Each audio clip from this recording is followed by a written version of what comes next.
جہیز کی جڑ کاٹی جائے۔ اگرچہ میں نے جو عہد لیا تھا یہ 10 جنوری 1975 کا میرے پاس یہ ایک رقعہ ہے موجود لکھا ہوا، ہمارے ایک ساتھی تنظیم کے ہوتے تھے محمد حنیف ورک، ان کی شادی پر میں نے جو خطبہ دیا تھا، پھر میں نے مسجد خضرا میں لوگوں کو کھڑے ہو کر ہاتھ اٹھوا لیے تھے کہ اس کی پابندی کرنی ہوگی، انہوں نے ہاتھ اٹھائے تھے، اس میں میں نے اس کو شامل نہیں کیا تھا۔ یہ جہیز کا معاملہ جو ہے یہ ذرا ہمارے معاشی نظام کے ساتھ وابستہ ہے، اس میں کوئی ڈیمانڈ اینڈ سپلائی کا معاملہ بھی ہے، یہ آسانی سے ختم ہونے والی لعنت نہیں ہے۔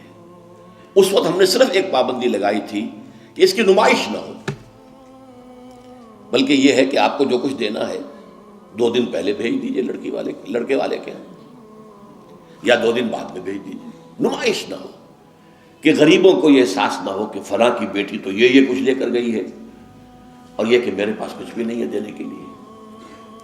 یہ جو احساس محرومی ہے آپ نوٹ کیجئے، میں نے آپ کو بتایا اسراف کہتے ہیں ضرورت کی جگہ پر ضرورت سے زیادہ خرچ کرنے کو، اور تبذیر کہتے ہیں بلا ضرورت خرچ کرنے کو، صرف نمود و نمائش کے لیے، اپنی دولت کے مظاہرے کے لیے، اپنی دولت مندی کی دھوس جمانے کے لیے۔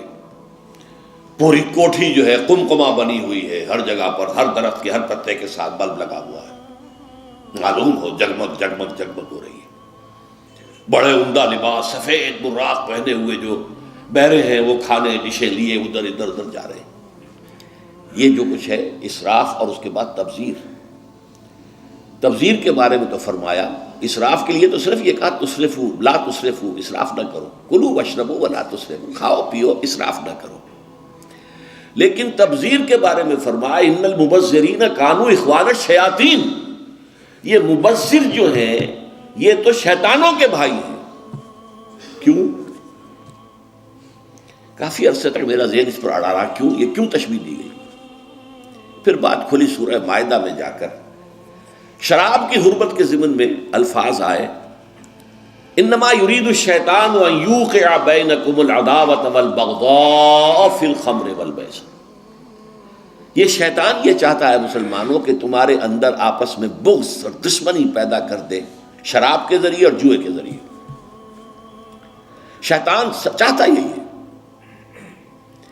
اس شیطان کا حربہ لوگوں کے دلوں کو پھاڑ دینا، کلاس کانشسنس پیدا کر دینا، محرومین اور مترفین کے علیحدہ طبقے ہو جائیں، اور پھر لڑیں گے ٹکرائیں گے پھر۔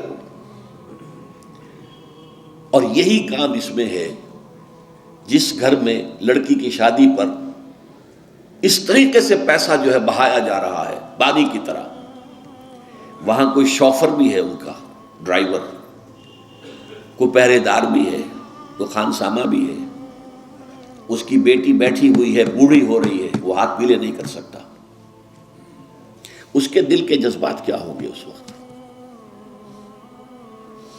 کیا یہ اور میں بھائی ہیں آپس میں؟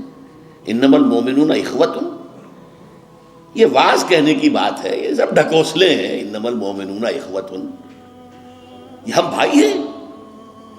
میری بیٹی بوڑھی ہو رہی ہے، ہاتھ پیلے نہیں کر سکتا، اور ان کے ہاں دولت جو ہے وہ پانی کی طرح بہ رہی ہے۔ یہ دل پھٹ گئے کہ نہیں؟ یہ طبقاتی شعور ابھرا کہ نہیں؟ ان یوقع بینکم العداوۃ والبغضاء فی الخمر والمیسر، عداوت اور بغض اور دشمنی پیدا کر دی گئی۔ بہرحال 5ویں چیز میں عرض کر رہا تھا، جہیز، اس زمن میں چونکہ ایک بہت بڑا مغالطہ ہمارے ہاں لوگوں نے پیدا کر دیا ہے، حضرت فاطمہ رضی اللہ تعالی عنہا کے جہیز کا ذکر کر کے، اسلام میں قطعاً کسی جہیز کا کوئی تصور نہیں، جو میں کہہ چکا ہوں فلسفہ یہ ہے، لڑکی والے پر کوئی 1 پیسے کا بوجھ نہیں آنا چاہیے۔ حضرت فاطمہ کے جہیز کا معاملہ کیا تھا کہ ان کی شادی اس اعتبار سے یونیک تھی کہ لڑکی کے والد حضور اور لڑکے کے ولی حضور، حضرت علی کا اور کون تھا وہاں؟ اب حضور نے پوچھا، علی تمہارے پاس کچھ ہے مہر دینے کو؟ مہر تو دینا ہوگا نا، مہر تو لازم ہے۔ انہوں نے صاف ہاتھ چھاڑ دیے اپنے کہ میرے پاس تو کچھ بھی نہیں ہے. وہ تو فقراء صحابہ میں سے تھے، جیسا کہ میں نے آپ کو بتایا ابھی. ان کے پاس تو کوئی گھر بھی نہیں تھا. حجرہ بھی ایک انصاری صحابی نے انہیں دیا ہے کہ یہاں آپ اپنی بیوی کو رخصت کرا کے لے آئیں. کہا میرے پاس تو کچھ نہیں. فرمایا تمہارے پاس ایک زرہ ہوتی تھی؟ کہ جی ہاں زرہ تو ہے. انہوں نے کہا اصل میں سمجھا کہ زرہ تو ایک ہتھیار ہے، جہاد کے لیے ہے، وہ کوئی دولت تو نہیں ہے. آپ نے فرمایا جاؤ اسے بیچو یا گروی رکھو، قرض لے کے آؤ، لیکن مہر تو دینا. وہ گئے اپنی زرہ لے کر بازار میں آواز لگائی.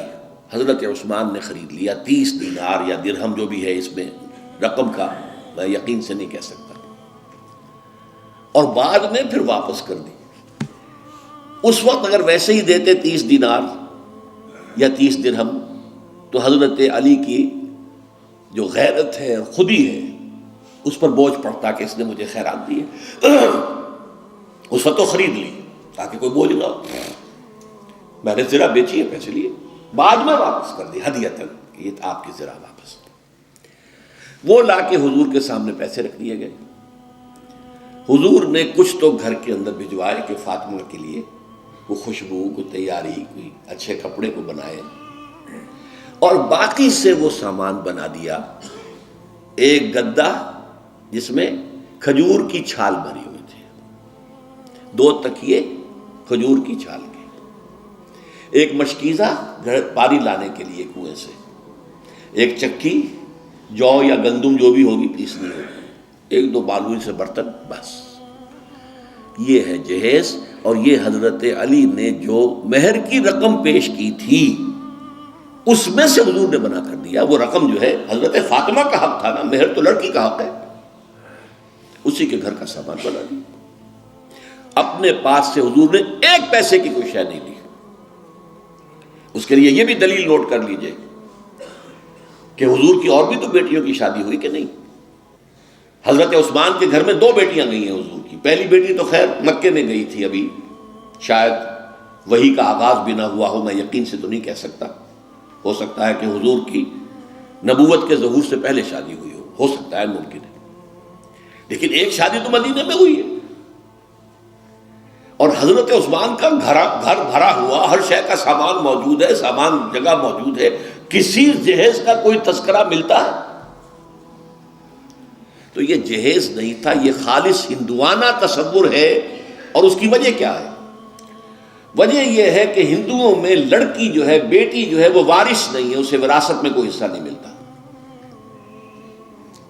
لہذا جب اسے گھر سے رخصت کر رہے تو وہ دان دہیج، یعنی یہ ایک خیرات ہے جو دے رہے ہیں. لڑکی کا حق کوئی نہیں ہے. بلکہ راجپوتوں وغیرہ میں تو ہندوؤں کے اندر آپ کو معلوم ہونا چاہیے لڑکا بھی صرف بڑا لڑکا وارث ہوتا تھا تاکہ زمین کے ٹکڑے نہ ہوں. 10 مربع ہیں تو 10 مربع ہی جائیں گے. چھوٹے بھائی بھی اس کے کمی کاری ہوتے تھے، بس ان کا کوئی حق نہیں. یہ اس اپنی فیوڈلزم کو برقرار رکھنے کے لیے، ورنہ 10-12 بچے ہو گئے، تقسیم ہو گیا تو فیوڈلزم تو ختم ہوا. پھر ہندوؤں کے ہاں تو یہاں تک کہ لڑکی کا تو خود سوال ہی پیدا نہیں ہوتا کہ اس کا کوئی حق ہو. تو اسلام نے حق دیا ہے، لیکن یہ ہے کہ اس کا حق ہے، باپ فوت ہوگا اس کی وراثت میں سے حصہ اسے ملے گا. مما قل منہ او کثر، چاہے زیادہ ہو چاہے کم ہو. فریضۃ من اللہ، اللہ کی طرف سے فرض ہے، یہ لازم ہے. ماں فوت ہوگی، ماں کے آگے کوئی ہے، وراثت ہے، اس میں سے بیٹوں کو بھی بیٹی کو بھی حصہ ملے گا. لہذا یہ ہندوانہ تصور جو جہیز کا ہے، ویسے تو یہ کہ سرکاری سطح پر تو اگر اس کی کوئی مہم چلے اور محنت ہو اور جدوجہد ہو تو اس کی جڑ کاٹی جا سکتی ہے. لیکن بہرحال ہم نے جو عہد لیا تھا اور جس پر کہ ہم نے پابندی کرائی ہے وہ یہ ہے کہ کم سے کم اس کی نمائش نہ ہو، دکھایا نہ جائے، تاکہ یہ کہ وہ کچھ محرومی کا تصور جو ہے لوگوں کے اندر پیدا نہ ہونے پائے.